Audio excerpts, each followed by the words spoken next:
بەڕێزان لە کوێن سڵاوتان لەبێ خۆشحاڵم بۆ جارێکتر لە پایتەختی ڕۆشنبیری کوردستان لە شاری سلێمانیەوە بە دیداری و بەڕێز و خۆشەویست شادەبم بۆ بەردەوامیدان بە پرۆگرامی دەپرسیار کە ڕەخساندنی دەرفەتە بۆ بربژێری لایەنە جیاوازەکان بۆ ڕوونکردنەوەی پرۆگرامە و کارنامەی حیزبەکان و هاوکات خودی بربژێرەکان. وەکو دوێنێ شەو پێم ڕاگەاندن ئەم شەو خات و بێگەر تاڵەبانی بربژێری ژمارە دووی یەکێتی نیشتیمانی کوردستان بۆ پەرلەمانی کوردستان میوانما بە خات و بێگەرد فەرمێ بۆ ئێرە. فەرموو بێگەرد خان.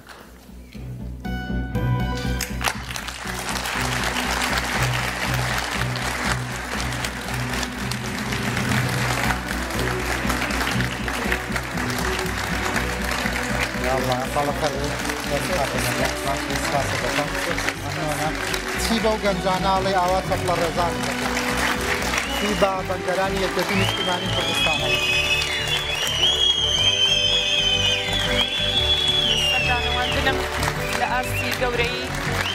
ڕۆحی پاچی جەنابی مام جەلال و شەهیدانی ڕێگای ڕزگاری کوردستانە بۆ لە ناویشیاندا شەهیدەکانی یەکێتی نیشتیمانی کوردستان. سپاس بۆ ئێوە کە ئیمڕۆ لەگەڵ مندا ئامادەن. سپاس بۆ ئەو حەماسە جوانەی یەکێتیەکان بۆ سپاسان دەکەم. لێرەوەشەوە دەڵێم سەرکەوتن زۆر نزیکە بە سەنگێکی گەورە بە پێگەیەکی بەهێز بۆ پەرلەمان و حکومڕانی کوردستان. بەخەربێتانم بفەرموون.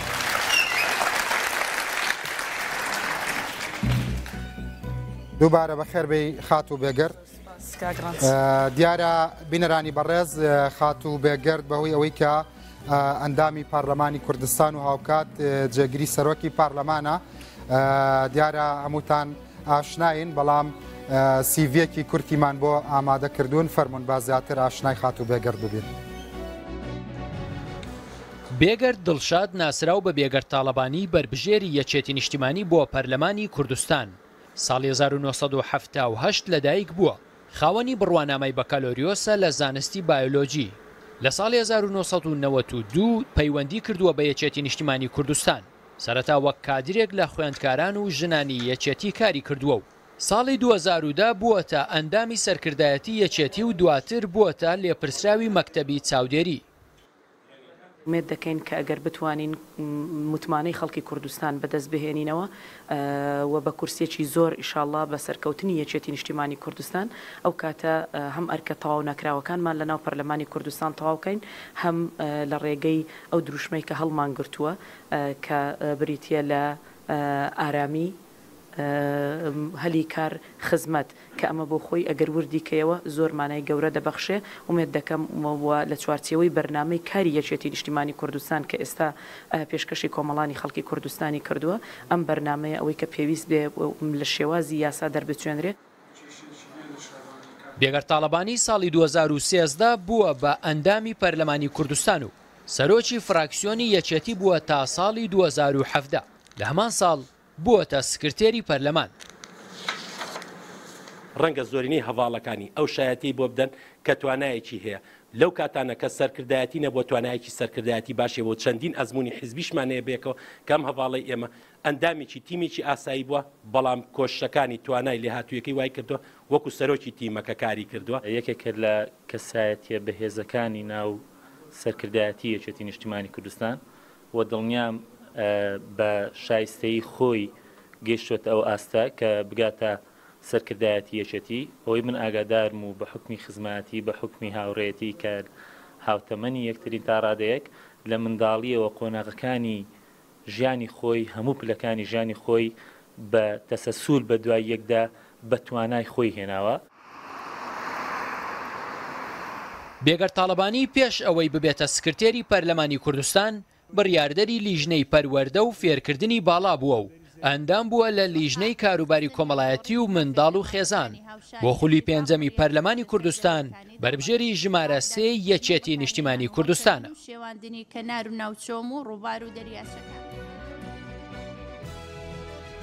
بەڵێ بەڕێزان جارێکی تر سڵاوتان لەبێت. ئێستش فەقەرەیەکی تر بڕگەیەکی تری پرۆگرامەکەمان قسەکردنە لەگەڵ چەند کەسایەتیەکی شاری سلێمانی و چەند فیگەرێکی شاری سلێمانی بە گفتوگویەکی هەم خۆشمان کردووە تۆ ژیوادارم چێژی لە ببینی هەم لە هەمان کاتدا لە خلالی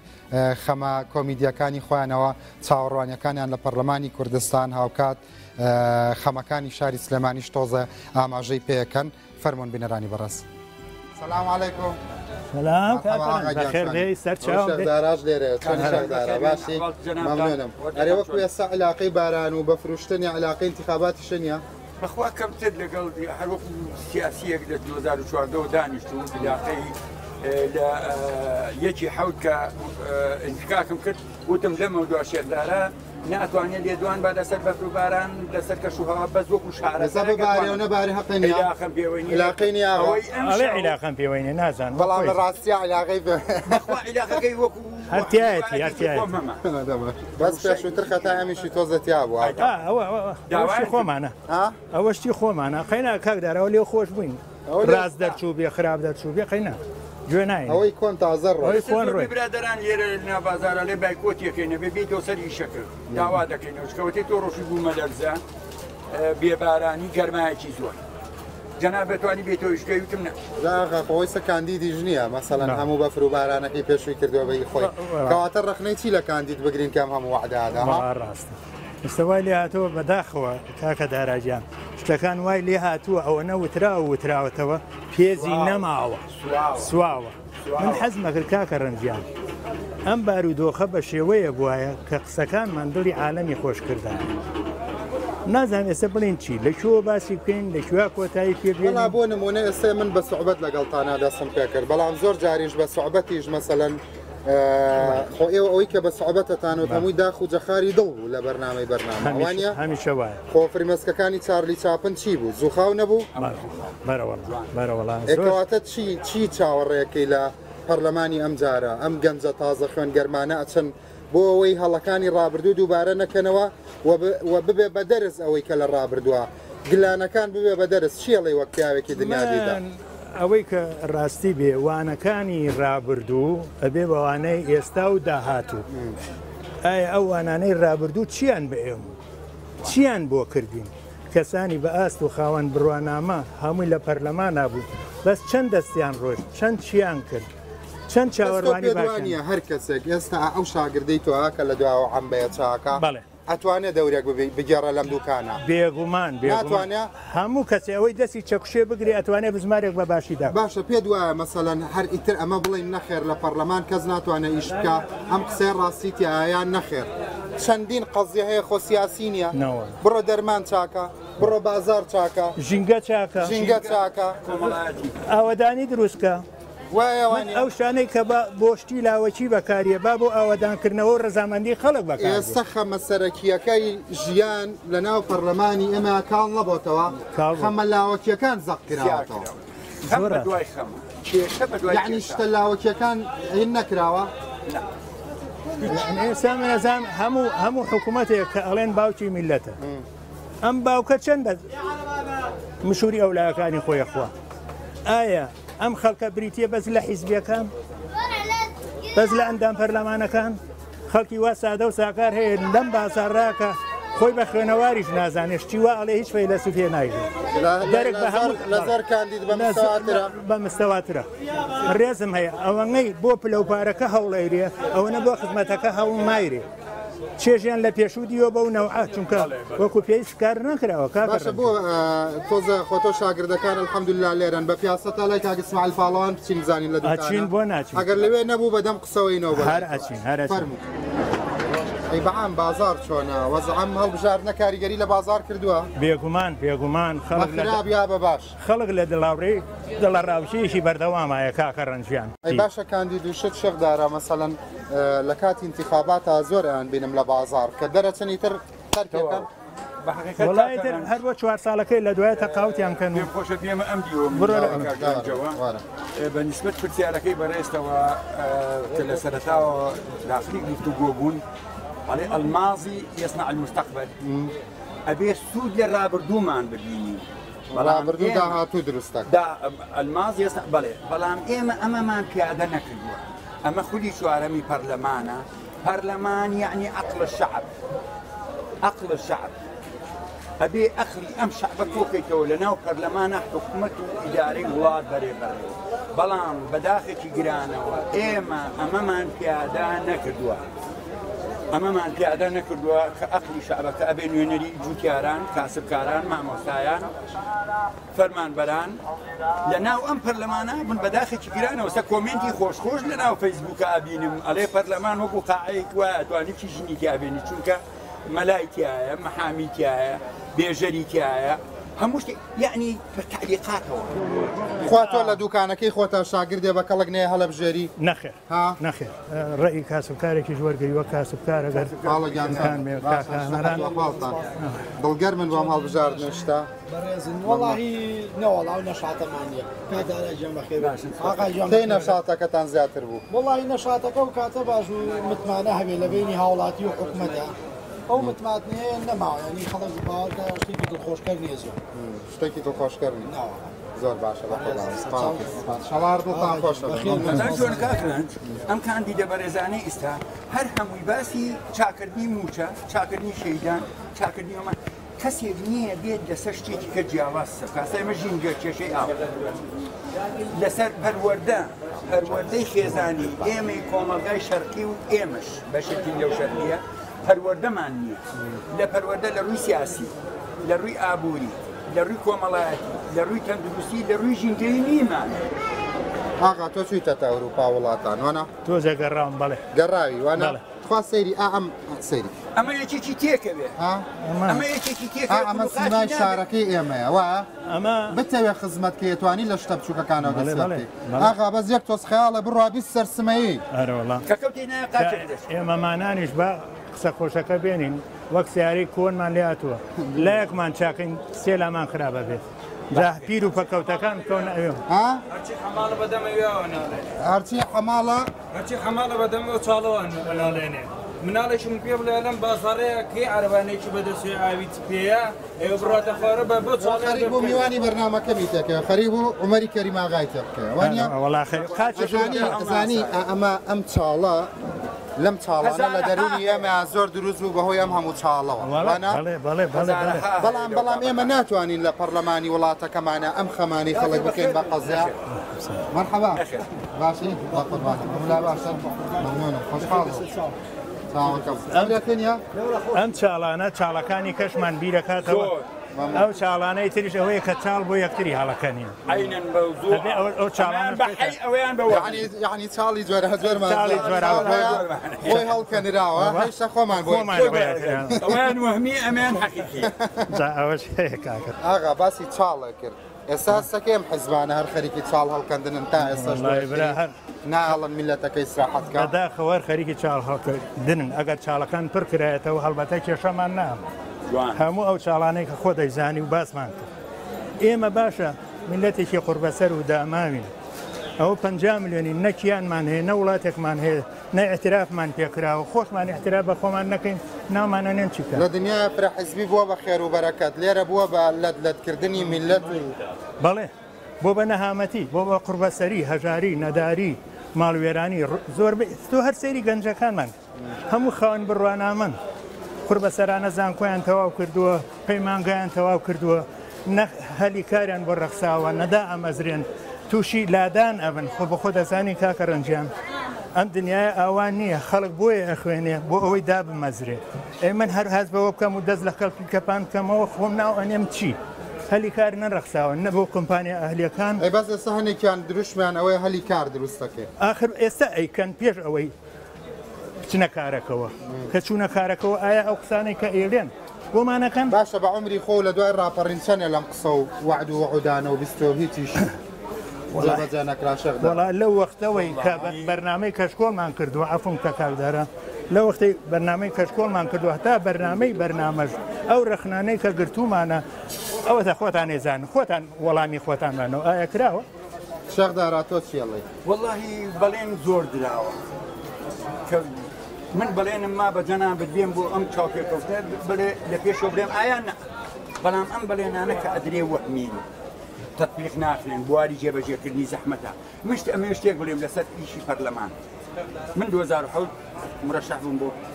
پەرلەمانی عێراق بەس تۆش بەڵێنی خۆتەدا دەرچوویتە من وتم ژینگە و کەش و هەوا لەسەر هەردووکیان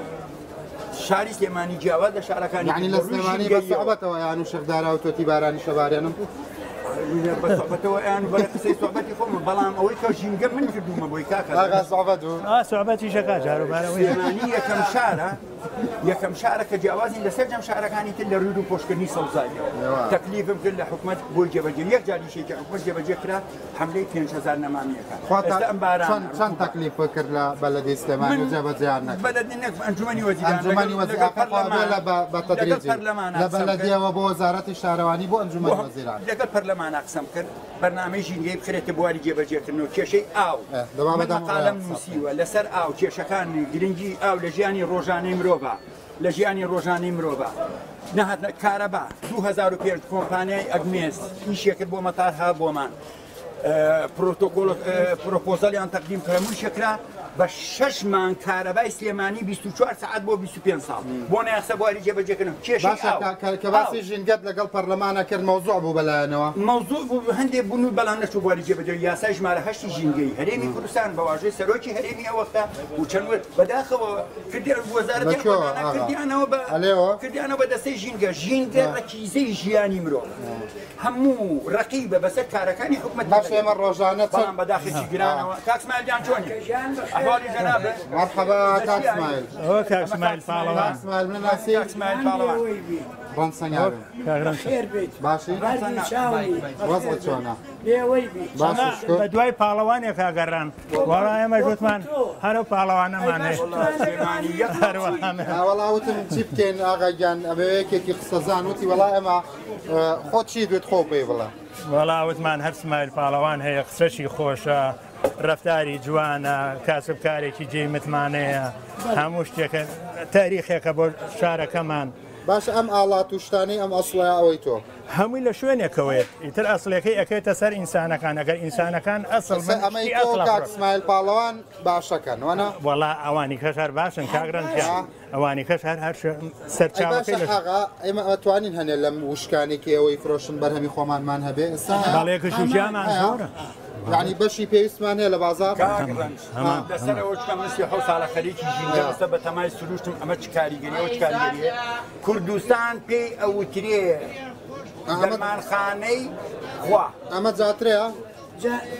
ئەمە چیە؟ ئەمە جاترێ ئەمە جاتری کوێیە؟ ئەمە ڕشکەیە جاتەی خۆمانە ئەمەی خۆمانە ئەم کاریە هندستان و هندستان ئەم ڕشکەی کوێ ڕشکەی لای خۆمانە وەڵا باشە بزانین لە شەش قاپچەنی خۆمانە بۆ زانیاری ئاباسیشی ئەمان بۆ بکە ڕشکە چەند پێویستە ئینسان بۆ ژیانی ڕۆژانەی مرۆڤ ڕشکەیە لەگەڵ هەنگوینی ساغا ئیتر ئەوڵە هەڵێن هەر مردوو زموو ناکاتەوە قسەکە وا ئەمە لە شەش دانە چەنی خۆمانە پاڵەوە وڵی ترەوە کە ئەمری ژەیزانیەوە نعنایی خۆمانە زۆربەی ئەمەی خۆمانە ئەمە ئیسیرادەی خۆمانە و شمولیەی خۆمانەکەشی خۆمانە بەڵێ بەڵێ باغاگیان ئێمە باسی ئەف و کاک اسماعیل پاڵەوان ئێمە باسی پەرلەمانەکەین ئاگاو لە حەملە و مەملە و شت هەیە وڵی تروا خۆمان نەڵختووە ئێمە دیوی چاکەکەمانەوێت ئێدە باشە ئەی باشە ئێستا هەستەکەی کۆمەڵە دەنگی خێر بەڕێوەن بۆ پەرلەمان ومێدت یا دروست بۆتەوە لە هەموو حیزبەکانە خەڵکی باشە بینیت کە جێ ئومێدت بێ هەمووی تایەتی هەمووی خەڵکی ئەم شارن و ئەیان ناسین و پیاوی چاک بۆ ئەم شارە چی زەرورە لە پرۆژه یاساوانە کە پەرلەمان گرنگی پێبا وەڵی ترەوەی کەوا پێویستی کە خەڵکە ئەمڕۆ خەکداماوە لە هەموو شتێ زەرورتر بۆ سلێمانی چییە؟ چه پرۆژه یاسایە چه ئاوەردانەوەیەک جادەوبانە و لە دوایەوە نەوتە و ئایتر ئەم بەدەشتانە ئەمڕۆ من خۆمیەکیان نیم باوەڕ بکە بیکەیتە چرخێکەوە نەوتم نەڵبەنی شەشی ژن لەبەر ماڵی ئێمە تەوزی ئاکرد ئێمە ئەجا کاکەڕەنجیان عەفو ئەڵێ قسە هێنێ ئەوە 2 ساڵە وعدێن بەرمیلیە نەوت لە زۆرەی گەڕەکەکانە دابەش نەکراوە دوای ئەوە هەفتەی 2 جار ئاویەتەوە لەم شارە بۆ ماوەی 2 ساعت یعنی تانکەکانی سەربان پر ناکە بەخوا ئاغا مەسەلەن من زۆر جار پێم مەڵەن ئەم کابرای خەڵک هەر بێ ئومێد دەکا بەس وەرەیەک شتە پێ بڵم بینی خۆمانێ بەخوا و ئاوەشکی خۆینەوە پاک نییە ئەوە پاگنیە بینی خۆمان بێرەوەڵا ئەو خەڵکە گوێی لێ نەبێت من ئەمڕۆ چوومەتە سەر بەعزێ شوێنەگەڵ قسەی جەنابێ زۆر ڕاستە من لە شەمعەکانی قامقامەتی سلێمانی ئیژەکەم ئەو ئاوەی کە بەعزێ تەنکەرە هێنێ بۆ سلێمانی ئەم ئاوەیەدا تۆ بچووکی ماکەرەوە من تەنکارەکەم نەوت من وتم دوکان پاک نییە دوکان پاکە آخر دوکان ئاوی زێرابی تێچێ لە هەموو ئەو بابێشکێ ئەم چۆن بابێکی چییە کاکە گیان ئەم ئاوەیە کۆ ئەکرێتەوە ئەکرێتە ئەم تەنکەرەوەی هەندێک بۆ سلێمان ئێمە وەکو شەمعەکانی قامقامەتی سلێمانی بەرەبەراتی ئاوی سلێمانی ئارمی تایبەتی لەسرە ڕقمی ئەوەی کە تەوزیعەکە لەسێ بەڵام ئەوانی تر هەمان زێرابی چەند گوند و قەزا و ناحەیەتە سەر دوکان و دەربەنی خان ئەوە ریساکلین ناکرێت ریساکلین باشە یعنی چی بەڵام کلۆرێشنی ماشە ئاوی لە دنیا تا بێ کلۆر کەمەکرێتەوە بەکارهێنانی بەکارهێنانی کلۆر مسەرتەنە تۆ چوزانی بە چ نسبەیەک تێکرێتەی ئەزانیت ئەڵەم ئەزانیت وەک معلومات بەس شوزانی نسبەکە کێتێکا ڕەکانێت جێگەی خۆیەتی پەرلەمان حکوومەت کارەکانی نەبوونی ئاو نەبوونی ئاگاو لێ لە هەموو شار قەزا و ناحەکان چۆن کلۆری تێکرێ کلۆریشن بە علمی ئەکرێ بەڕێک و پێگەکرێ زۆر جار ئاوی خواردنەوە لە ئاوەکانی بازار کە ئیفرۆشن پاک و تەبیستیەکە بۆ ئاوەکانی بازار عیبسیە ئاوەکانی بازار زۆربەی زۆری کە ئێمە چینە سەری لە بیرەکە و مباشەرەتەن دەرێنەی کاتە بوت لەو تەوزیعەکە ئێمە ئەومانەیە کێشەمانێت کۆنتترۆلی تا بیجوڵێنی باسی شتێکی کەیان نەکرد کاکەڕن ڕێگاوبان ڕێگاوبان عنی هەموو وڵاتێ چەنە ڕێگاوبانەکانی ڕێک و پێک بێ ئەوەنە پێشکەوتووە ئێمە ڕۆژانە ئەبیسین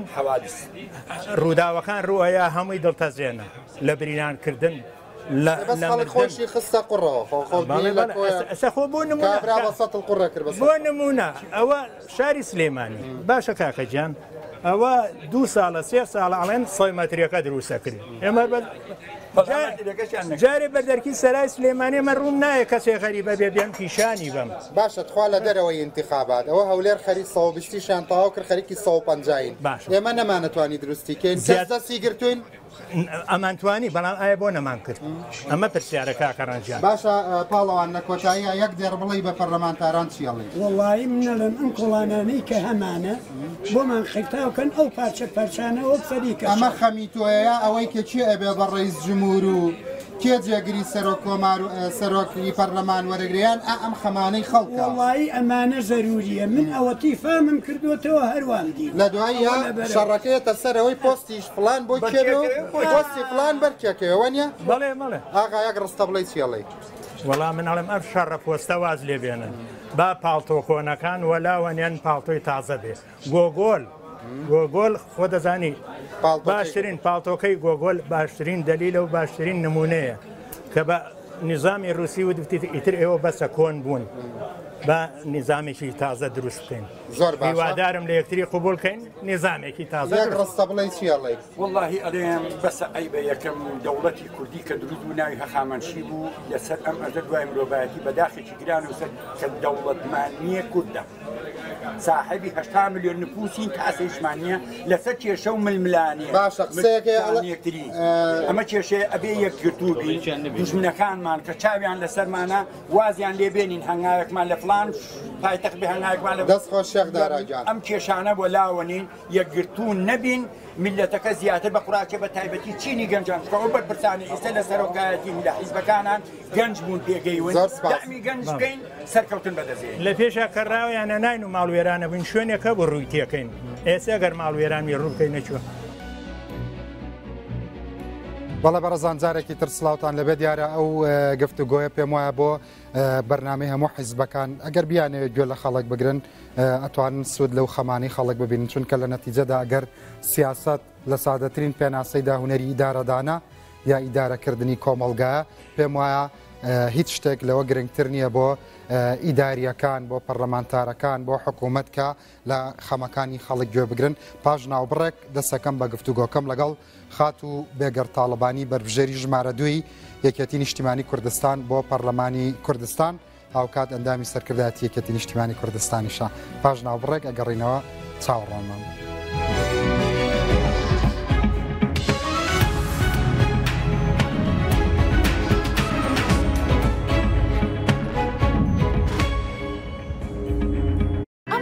باسی بەرهەمێکی زۆر باشتان بۆ بکەم. بیرم چوو. کات تکایە ئاوم پێ بدەن. ئەمڕۆ هەلام کرد. ئامادەیە. 2 حازرە کاکە. ئاکشن. ئەمڕۆ موێ باسی دیبابەتێ. کات زۆر تاخیر بوو بە شەو. 4 کات 14.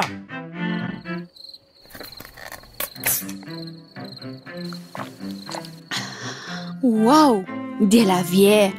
تامی چەند خۆشە لە کۆمەڵی گژوگەی سروشتی شاخەکانی ئاڵپای سویسرا بەرهەماتوە و 9 جۆر ڤیتامینی هەرە پێویستی تێدایە و زۆر تەندروست و بەسوودە و مرۆڤ لە زۆربەی نەخۆشیەکان دەپارێزێ. دێلاڤیێ خۆشاوی ژین.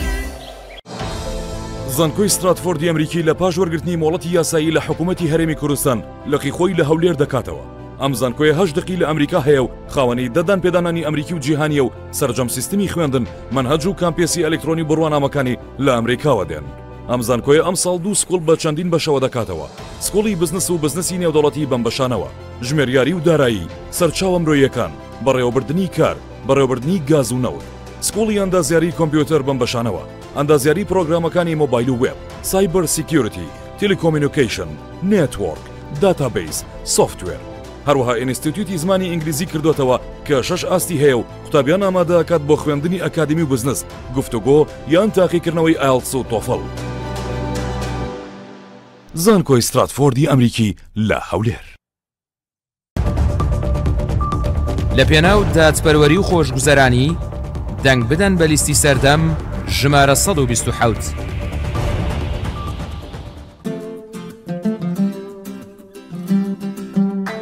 خواردنەکە ئامادەیە، خواردنەکە سەر دەبێتەوە.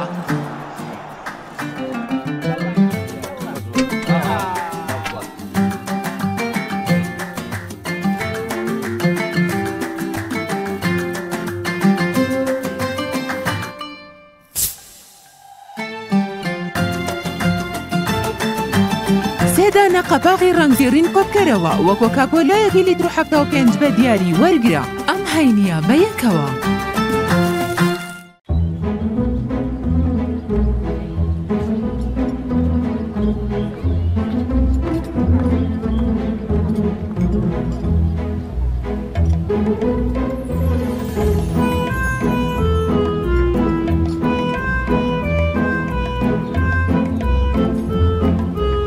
ئێرە بەرزایەکانی سلێمانیە.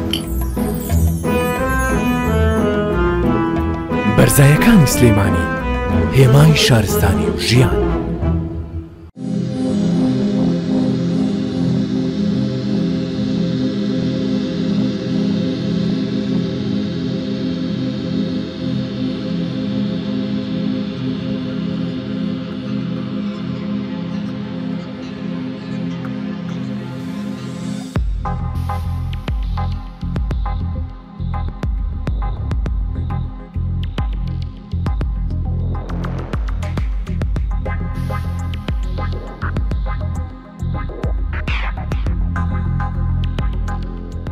بزنس کلاس.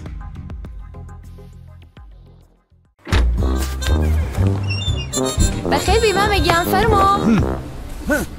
ئەرێ مامەگیان بۆ کوێ؟ کۆلاژین پلاس باشترین چارەسەرە چرچلۆکی پێز نایڵێت و قژڵەتان و دەپارێزێت تەنانەت. دکتۆر جان بە قوربانت بم ئەژنۆکان و پشتم گەلێک دێشێت تەواو بێزار بووم تکایە چارەسەرم بکە. مامەگیان ئەمە ئازاری جومەکانت کەم دەکاتەوە ڕێگری لە پوکانەوەی ئێسکەکانیشت دەگرێت. ڕۆڵە جانەمە ناوی چییە؟ کۆلاژین پلاس. بە خواردنەوەی کۆلاژین خۆت لە ژانی ئەژنە و بڕپڕی پشت ڕزگار بکە و قژ لەوەرین و پێستت لە چرچی بپارێزە. بە کۆلاژین بێژان بژین.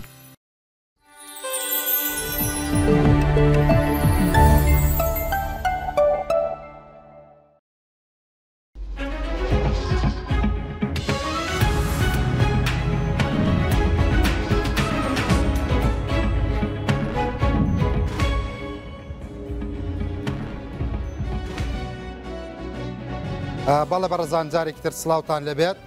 خات و بێگەر تاڵەبانی بێگومان شێوازی پرۆگرامەکە زانیت کە بۆ هەر بربژێرێکی بەڕێز دوو پرسیاری یاساییم هەیە لە پێناوی زیاتر ڕوونکردنەوەی کارنامەی پەرلەمانی کوردستان لێتە پرسم کارنامەی هەفتانەی پارلەمان چۆنە دابەشکاری کاتەکانتان بەپێی ئەو پەیڕەوەی کە داتان ڕشتووە پەیڕەوی ناوخۆی پەرلەمانی کوردستان دیارە بەپێی مادەی 51 لە پەیڕەوی تازە پەسەندکراوی مادەکە زۆر تەواوەیە پەرلەمانی کوردستان ئێمە لە هەفتەیەکدا ڕۆژانی یەکشەممە بە دوواداچوونی ئەندامانی پەرلەمانە بۆ کاروباری هاوڵاتیان ڕۆژانی دووشەممە کاروباری لیژنەکان و کۆبوونەوەی لیژنەکانە ڕۆژانی سێشەم و چوارشەم دانیشتنەکانی ئاسایی پەرلەمانی کوردستانن ڕۆژانی پێنجشەممەش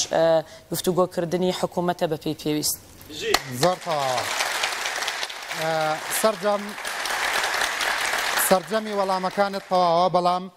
لە پێناوی زانیاری خەڵکە ئەوەی کە فەرمووتان ڕۆژانی یەکشەمە ئەندام بە دوواداچوون بۆ کاروباری هاونیشتیمانیانەکات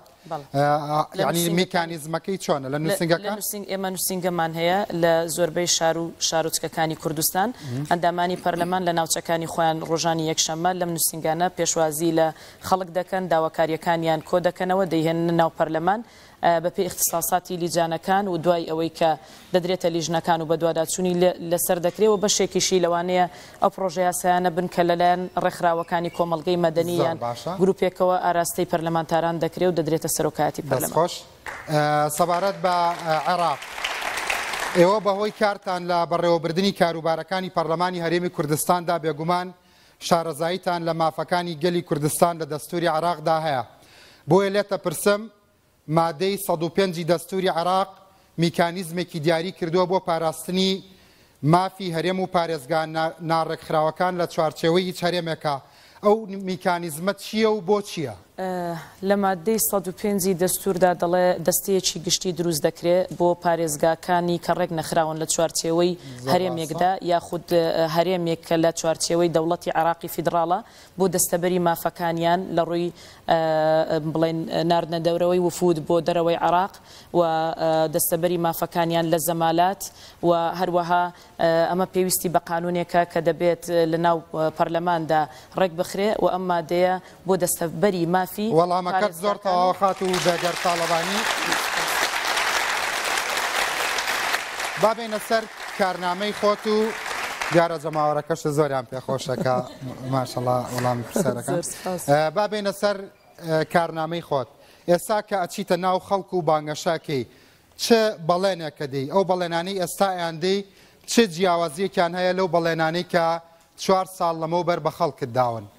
کاگرانس لە ڕاستیدا ئێمە بۆ ئەو دروشمەی کە هەڵمان گرتووە وەکو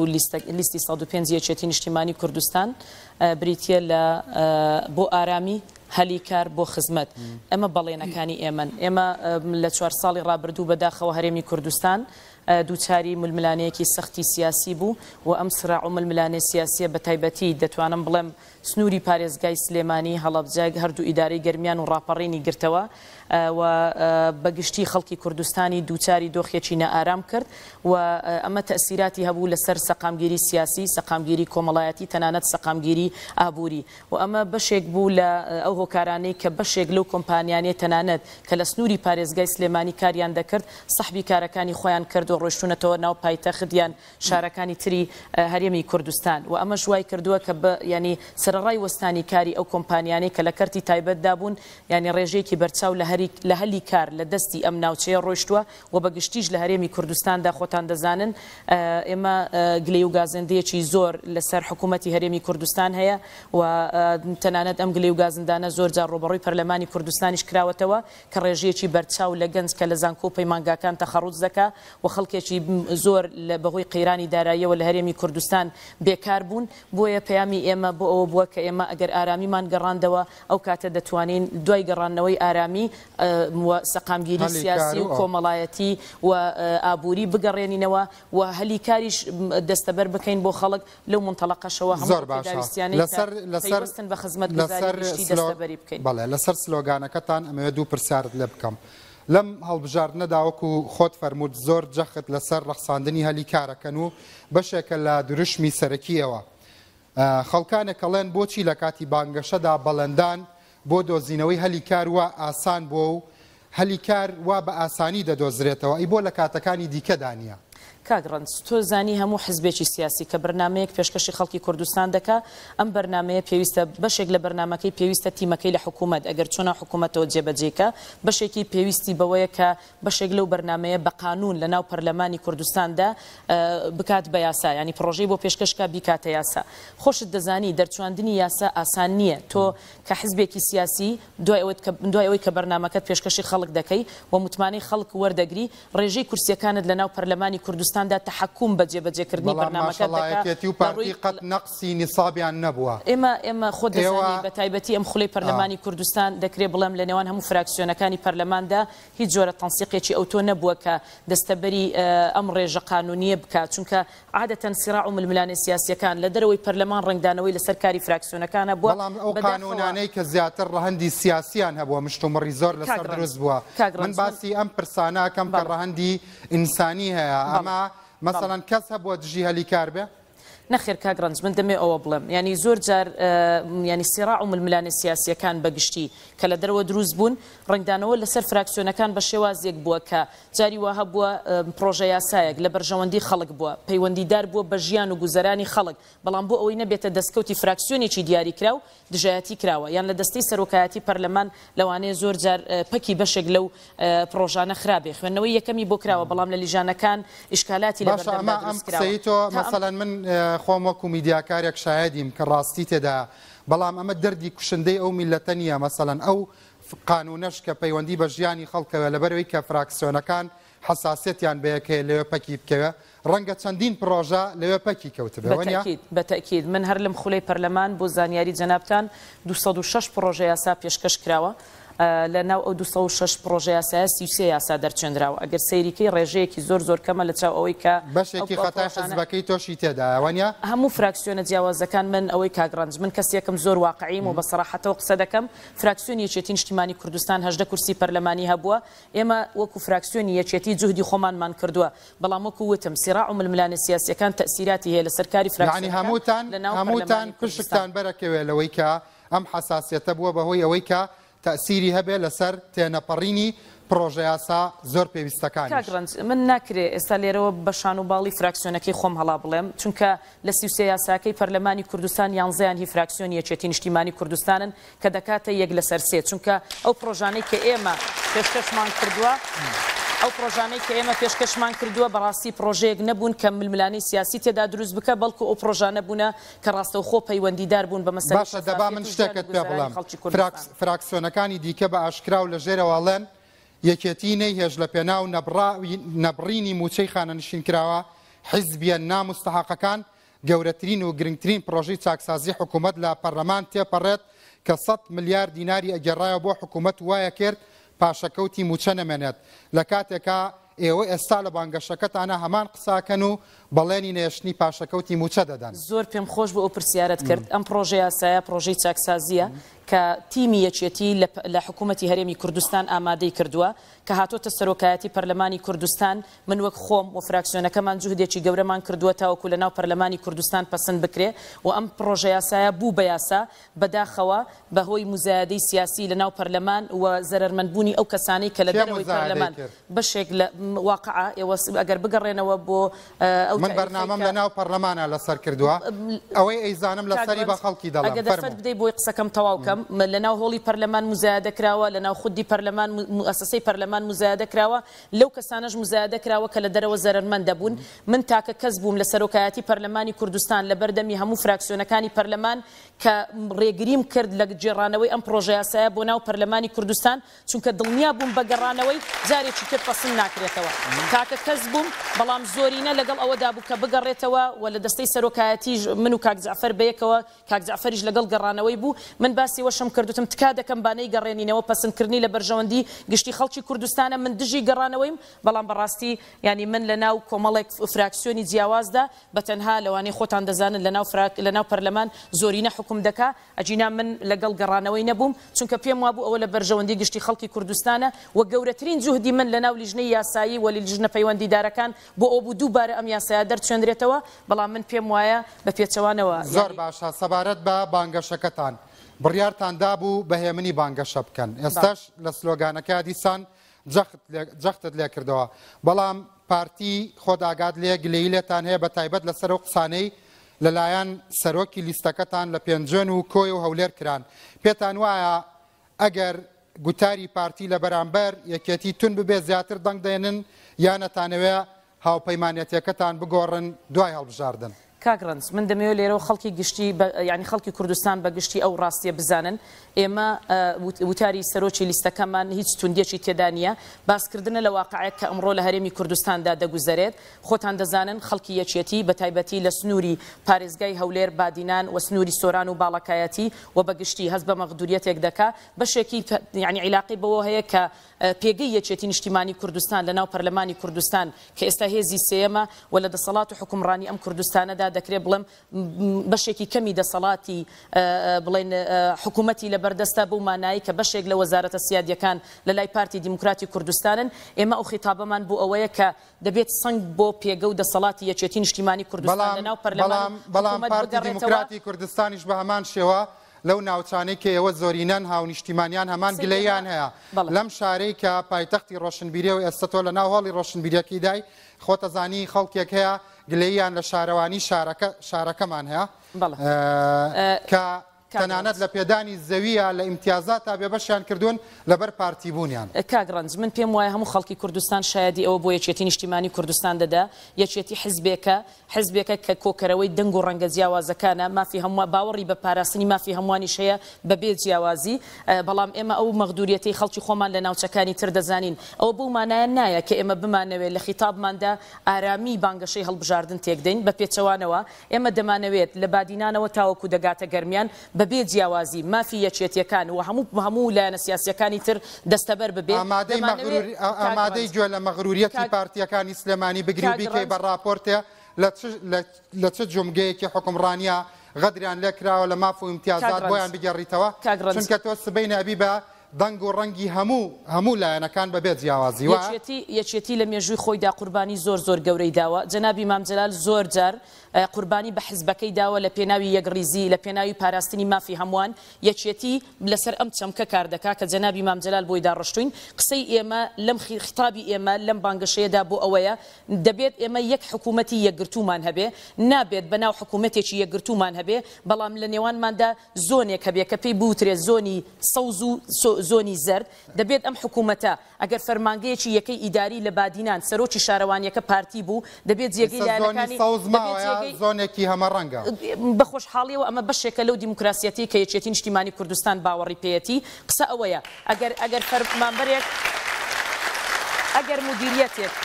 ئەگەر مدیریەتێک لە بادینان سەرۆکەکەی پارتی بێت پێویستە ڕنگدانەوەی ئەو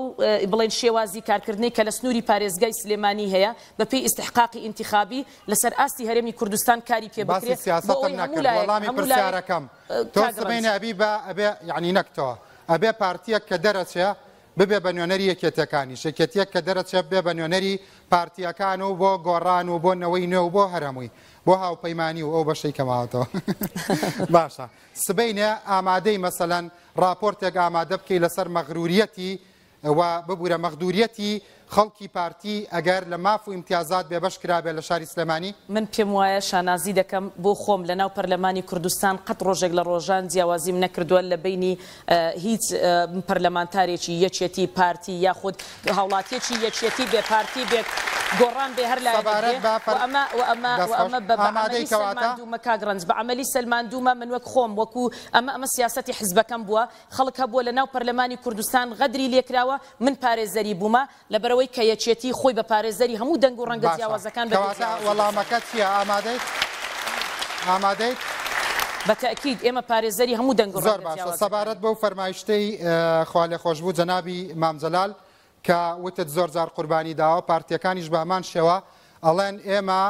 لەبەرەوەی کە چەندین ساڵ ئیتیفاقی استراتیژیمان لەگەڵ یەکێتی نیشتیمانی کوردستان هەبووە لە چەندین جومگەدا قوربانی گەورەمان داوە دەستمان ناوە بە ڕووی زۆر پارتی سیاسی تری ناو ساحەکەەوە لە پێناوی یەکێتی نیشتیمانی کوردستاندا لە شوێنێکا تووشی تەنگژە بوو بێ بەردەوام ئێمەش قوربانیمان داوە بۆ ئەوەی ئەم حەلیفەمان نەکەوێ ڕاستیەک لە قسەکانی ئەوانیشدا نیە کاگڕنج ئێمە ئیتفاقی استراتیجیمان هەبووە بەیەکەوە ڕاستیەک لە قسەکانیانە هەیە نیە کاگڕنج بە ڕوونیکردنەوەت بدەمێ ئێمە ئیتفاقی استراتیجیمان هەبووە لەگەڵ پارتی دیموکراتی کوردستاندا تۆ کە ئیتفاقی استراتیجیت هەبوو هەردوو هێزەکان لە بەرامبەر یەکتریدا بەشێک ینی لە هەندێک خواستی خۆیان سازش بۆ یەکتری دەکەن ئەمە حاڵەتێکی نۆرمال بووە چۆن پارتی کە باس لەوە دەکات دەڵێ ئێمە لە زۆر شتدا سازشمان کردووە ئەوە لە ناخی دڵی یەکێتیەکانیشدایە کە لە زۆر شتدا سازش کراوە وەلو پێناوەدا یەکێتی قوربانیشی داوە